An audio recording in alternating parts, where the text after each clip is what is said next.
So you can see the mice can get on the roof from a tree that doesn't even perfectly touch the roof line, and they're going up the gable side here, going in underneath this ridge cap right here. And what you see I did there, if you see that white stuff on the top, is I put in some excluder material, and then I tried to just seal the top so that it can't be chewed around again, just to prevent the mice from getting in up here. So here we have an example of mice climbing the concrete here and going up right inside where you see that excluder material filled in. And what I did here to add to the security of this is I added this sheet metal right here.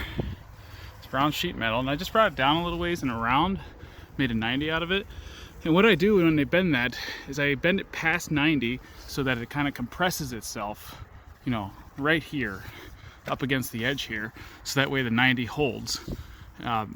And then I sealed it in at the top with caulk, and there's a little gap that forms here at the bottom, so I just sealed that with caulk as well.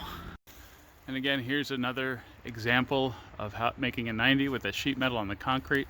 I pushed up underneath the bump out there where it's cantilevered, and I caulked it in place. Again, fold the 90 past 90, and then just force it in around the corner here, caulk the bottom edge.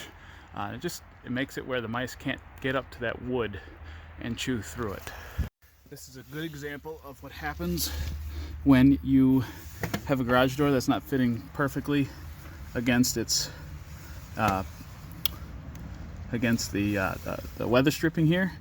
Look how big that gap is. So what I did is I took this sheet metal again, bent it at a 90, and then, well, probably more like a 45. I put it in, I curled out the top here so that the garage door can slip past it, and then at the bottom I just left it at the bend that it needed to sit tight against the door, because the door pushes it out to where it should go. Down here below that, you'll see that I put in some excluder material, and what is going on there is that the garage door weather stripping on the very bottom here is not continuous all the way to the end. So with the door up, I stuffed in some excluder material right there for the last 6 to 8 inches, just to add some extra security and eliminate that gap.